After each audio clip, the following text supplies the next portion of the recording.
Because the Lord is my shepherd, I have everything I need. He lets me walk in a meadow's grass, and he leads me beside the quiet stream.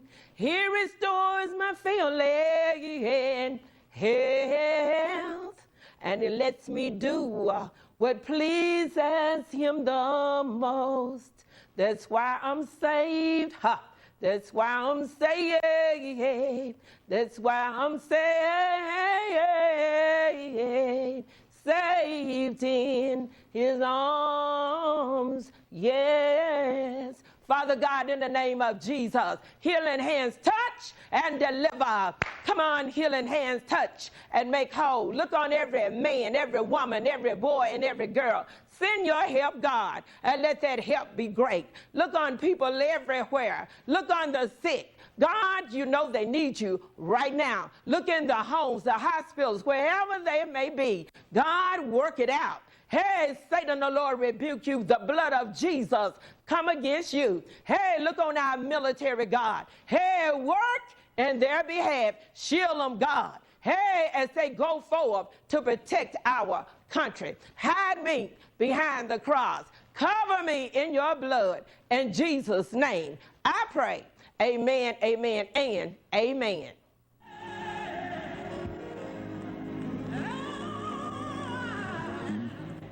Greetings. This is Evangelist Mary L. McCracken, and you are listening to the Holy Ghost Takeover Outreach Ministry. And I tell you, I am so delighted that you tuned this broadcast in today.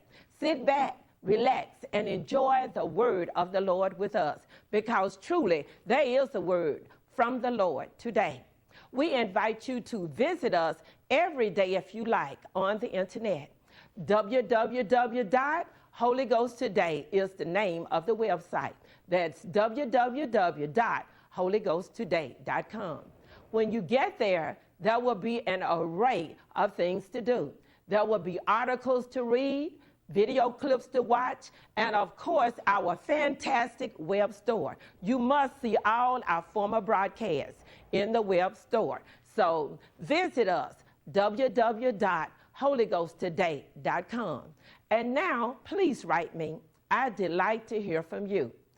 Please write me. Holy Ghost Takeover, Post Office Box 511, Memphis, Tennessee 38101. That's Holy Ghost Takeover, P.O. Box 511, Memphis, Tennessee 38101. And of course, I love emails. I have received some beautiful, encouraging emails. But you know what? I'm missing an email from you. My email address is holyghosttakeover@gmail.com. That's holyghosttakeover@gmail.com. And now, let's go into the furtherance of the broadcast. Be blessed. Hey, baby, I shine. The title of the message for this broadcast is Power in the Word. Go with me, if you please, to Genesis, the first chapter, beginning at the first verse. In the beginning, God created the heaven and the earth was without form and void, and darkness was on the face of the deep. And the Spirit of God moved on the face of the waters. And God said, "Let there be light," and there was light. And God saw the light, and God said, "It was good." And God divided the light from the darkness, and the light he called day, and the darkness he called night. And this was the first day. Then God said, "Let there be a firmament in the midst of the waters, and let it divide the waters from the waters." And God made the firmament, and it divided the waters which were under the firmament from the waters which was above the firmament. And it was so. And God called the firmament heaven. And this was the second day. And God said on the third day, "Let the waters under the heaven be gathered together in one place, and let dry land appear." And God called the dry land earth, and the gathering together of the waters he called seas. And it was so. And God saw it, and it was good.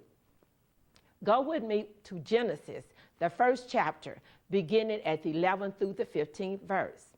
And God said, let the earth bring forth grass, the herb yielding seed, and the fruit tree yielding fruit after his kind, whose seed is in itself upon the earth.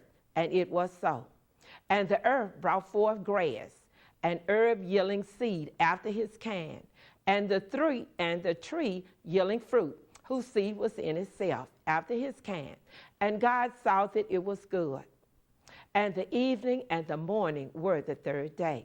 And God said, let there be light in the firmaments of the heaven, to divide the day from the night, and let them be for signs and for seasons and for days and years, and let them be for lights in the firmament of the heaven to give light upon the earth. And it was so.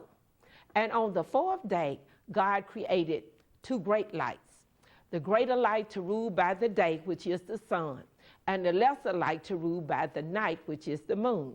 And on the fourth day, he also created the stars. And he did this to give light upon the earth, and that the light should rule over the day and over the night, and also to divide the light from the darkness.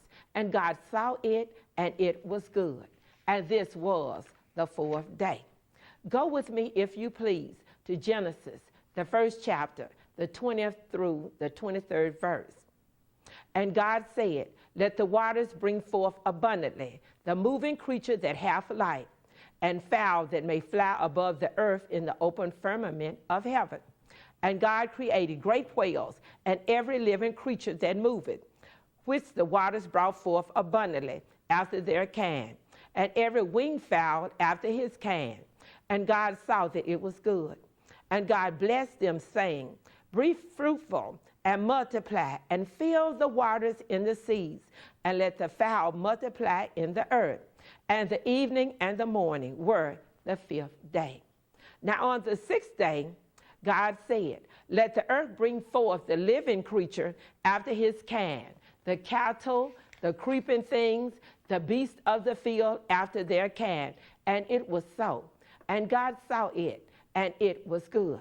And God said, let us make man in our image, after our likeness, and let him have dominion over the fish of the sea, over the fowl of the air, over the cattle, over all the earth, over every creeping thing that creepeth upon the earth. So God created man in his own image. In the image of God, he created him. Male and female, he created them. And God blessed them and said, be fruitful, multiply, replenish the earth, and subdue it. And God saw everything that he had made, and behold, it was very good. And this was the sixth day. Now on the seventh day, thus the heavens and the earth were finished, and all the host of them. And on the seventh day, God ended his labor which he had made. And he rested on the seventh day, and sanctified the seventh day, and blessed it, because he had rested on that seventh day from all that he had created and made.